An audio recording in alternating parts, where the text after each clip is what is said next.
Mesdames et messieurs, très longtemps, j'ai cru que l'Immaculée Conception, ça faisait référence au fait que Jésus est né d'une vierge, que Jésus a été conçu par une vierge. Et je pense que si j'ai cru ça longtemps, c'est parce que c'est comme ça qu'on me l'a vendu finalement, quoi. Et en fait, je me rends compte, parce que j'ai regardé pas mal de choses, je me suis un petit peu informé là-dessus, et il semblerait plutôt que l'Immaculée Conception, ça parle pas de ça finalement. L'Immaculée Conception, en gros, c'est être conçu sans péché, c'est-à-dire être pur. On dit Marie pleine de grâce, c'est-à-dire être conçue uniquement par la grâce, c'est-à-dire être en dehors du péché. En fait, l'Immaculée Conception, c'est être conçu sans péché, c'est-à-dire avoir une existence hors du péché.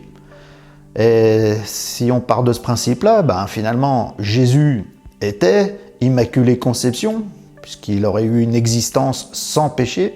Marie est Immaculée Conception parce qu'elle a eu une existence sans péché. Et finalement, on peut dire que tous les saints, finalement, ils sont Immaculée Conception parce que tous les saints, ils sont censés avoir eu une existence sans péché. Que ce soit les saints canonisés par l'Église ou d'autres non canonisés ou même inconnus, quoi. Enfin, à partir du moment où on est un saint, c'est-à-dire qu'on n'existe que par la grâce, c'est-à-dire qu'on existe en dehors du péché.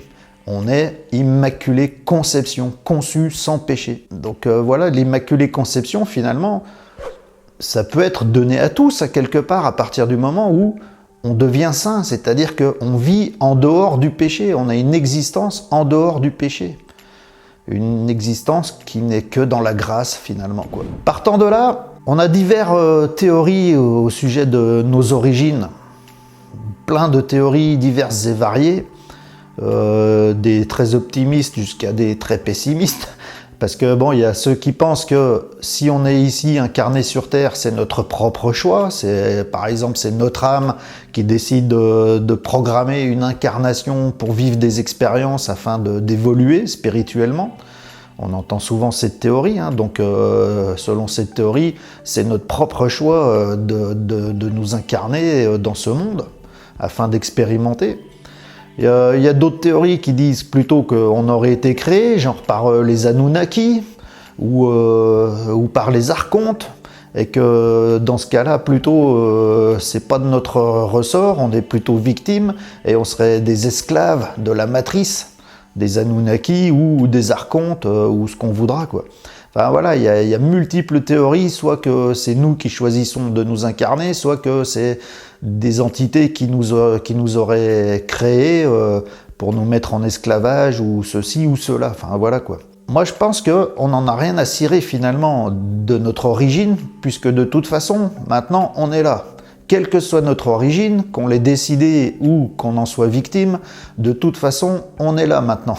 Donc faut faire avec.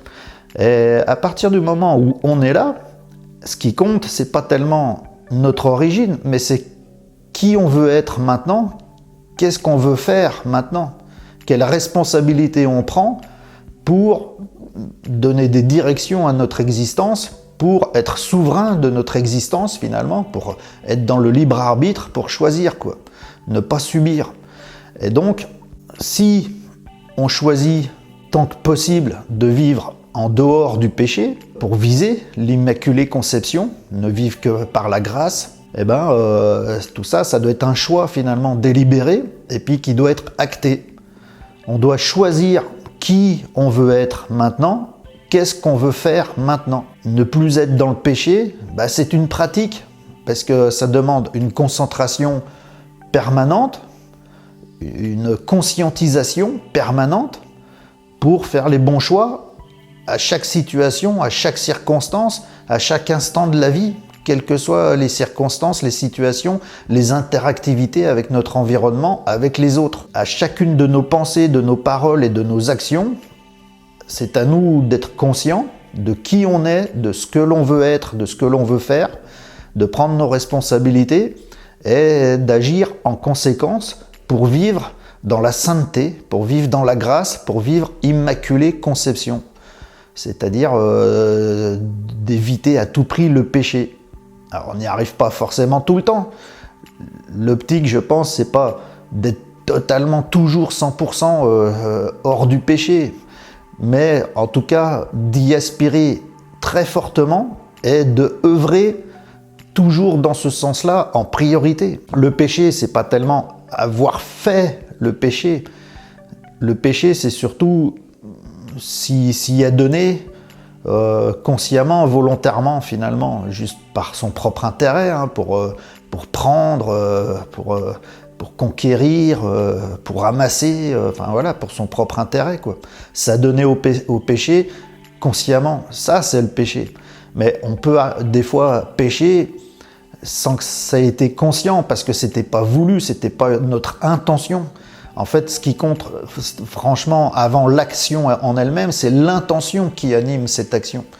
Et donc, toute la concentration, toute la conscience, elle doit être posée là-dessus constamment, dans l'intention qui anime chacune de nos paroles, chacun de nos actes.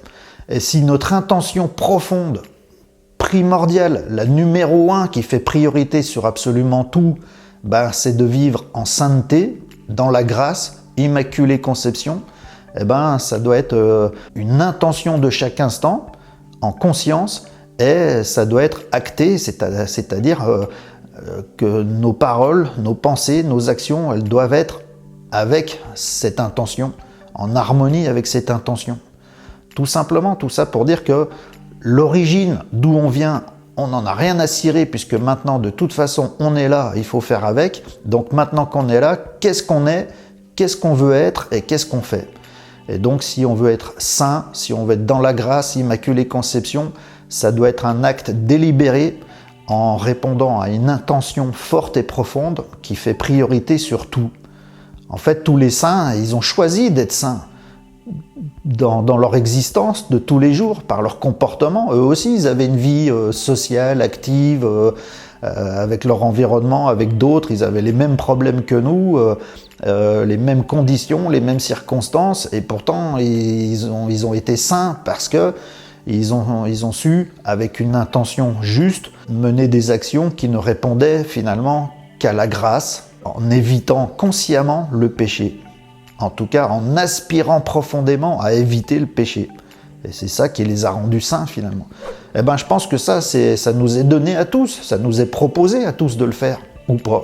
C'est un choix. Tout ça pour dire qu'on ne peut pas faire de compromis avec la matrice, avec les choses, pour son propre petit confort personnel en dualité, dans l'identification au moi, à l'ego, parce que là, on est constamment dans le péché finalement, tous les jours, toute la journée, du matin au soir, des petits péchés jusqu'au plus gros, quoi.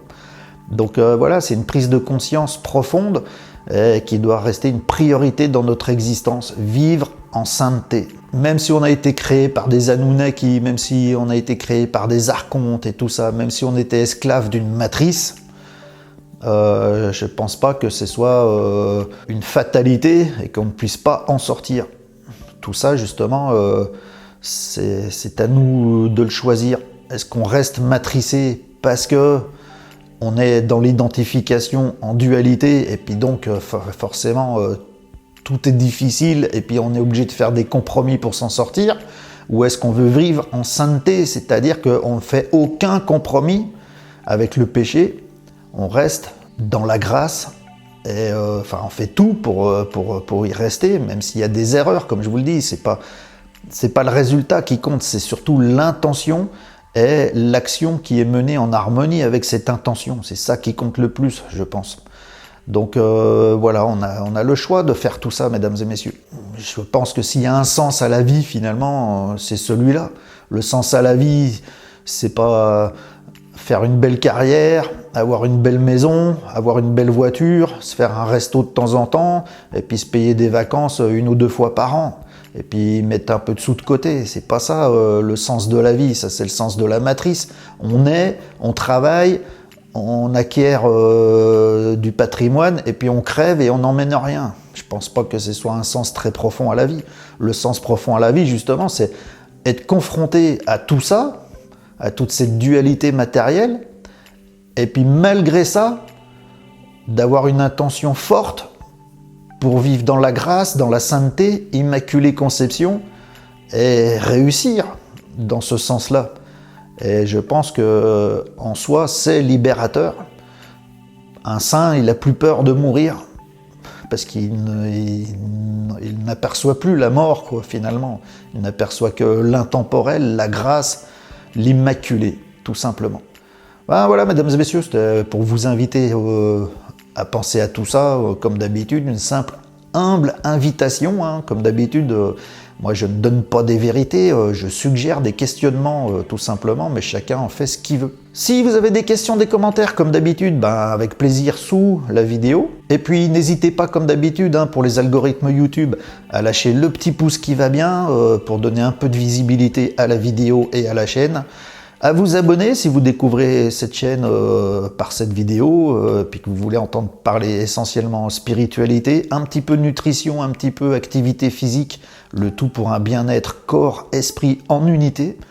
Et puis sans oublier la petite cloche des notifications et partagez la vidéo sans compter sur les réseaux sociaux partout où vous voudrez, si vous pensez qu'elle est pertinente, hein, qu'elle peut aider. Parce que moi, je suis quand même pas mal shadowban un peu partout, donc j'ai besoin de votre soutien, de votre interactivité. Sur ce, je vous remercie beaucoup. Et puis, petite parenthèse, ça fait un bout de temps que j'avais pas fait de vidéo, hein, pour ceux qui suivent la chaîne, vous avez constaté. Vous avez vu, moi, j'ai des périodes où je balance tout plein de vidéos les unes derrière les autres, et puis après des longues périodes où je donne plus signe de vie. Mais tout simplement, mesdames et messieurs, comme je vous l'ai déjà dit, moi ici, je suis pas ici pour faire le buzz, donc je fais pas des vidéos pour faire des vidéos, je fais des vidéos que si j'ai un truc à partager, quoi. Donc quand j'ai de l'inspiration, que j'ai des choses à partager, eh ben j'allume la caméra, je fais des vidéos, et puis quand j'en ai plus, ben j'attends que ça revienne, tout simplement. Mais je suis toujours là, même si pendant 6 mois vous me voyez pas, la chaîne elle est toujours là, et puis il y a forcément un jour où je reviens, quoi. Dès que j'ai de l'inspiration, que j'ai des choses à partager, toujours humblement, hein, dans le fait de suggérer des questionnements, des idées, tout simplement, hein, c'est le simple objectif de ces vidéos. Voilà, mesdames et messieurs, donc désolé hein, si je vous ai manqué un peu. Moi, de toute façon, j'ai beaucoup pensé à vous, hein, justement. Je voulais pas faire de vidéo sans avoir de choses à dire, mais j'étais toujours là par le cœur. Hein. Donc voilà, à une toute prochaine fois. Merci beaucoup. À ciao, bye.